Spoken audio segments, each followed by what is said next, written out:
আসসালামু আলাইকুম ভাই। ওয়ালাইকুম সালাম ওয়া রাহমাতুল্লাহ। কেমন আছেন? আলহামদুলিল্লাহ। কি অবস্থা ভাই? আছি আলহামদুলিল্লাহ।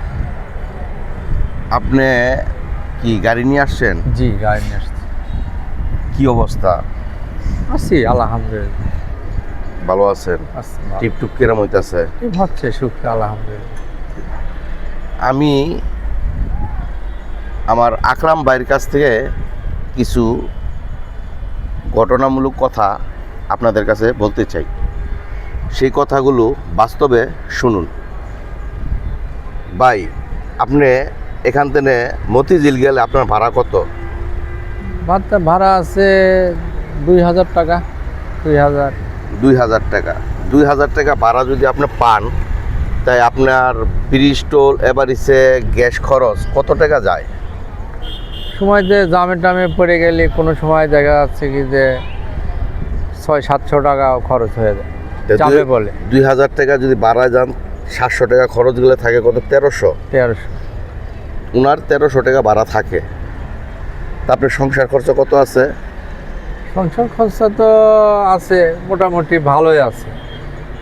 আপনার দেখা যাচ্ছে কি যে সংসারে 5টা লোক খানেওয়ালা, আপনার দেখা যাচ্ছে কি যে ছেলে মেয়ে আছে, লেখাপড়া করে, এদের খরচ আছে, বুঝছেন? তাতে যে টাকা ইনকাম হয় এই টাকায় চলতে কষ্ট হয়। ওনার 700 টাকা থাকে, খানেওয়ালা ঘরের নিয়ে মোটামুটি 5-6 জন। তো 5-6 জনে যদি খাইতে গেলে মোটামুটি কীরকম খরচ আছে আপনারা কমেন্ট করে দয়া করে জানাবেন। আর আপনি যে গাড়ির মোবিল পাল্টান, মোবিলের এখন বর্তমানে রেট কেমন? মোবিল হলে আগের চাইতে দাম বাড়ছে, মিনিমাম 1000 টাকা দাম বাড়ছে মোবিল ওয়ানের। 1000 টাকা আগে দাম ছিল বাড়ছে। 5500, এখন প্রতি বছরে আপনি কাগজে কত ট্যাক্স দেন? ট্যাক্স দেয় হলো এই বছরে দিছি হলো 31,800 কয় টাকায়, টোটাল 32,000 টাকায় খরচ হয়েছে। এখন দেশের যে পরিস্থিতি আপনারা নিজেরাই বলেন, সব জিনিসেরই দাম।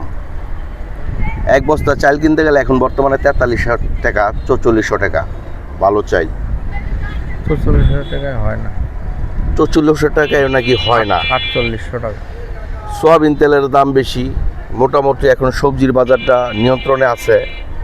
হঠাৎ করে চাউলের দাম বেড়ে হঠাৎ করে চালের দামটা বেড়ে গেছে। মানুষে যে কিভাবে চলবো, কিভাবে বাঁচবো, তার কষ্টের কথা বলার কোনো জায়গা নাই।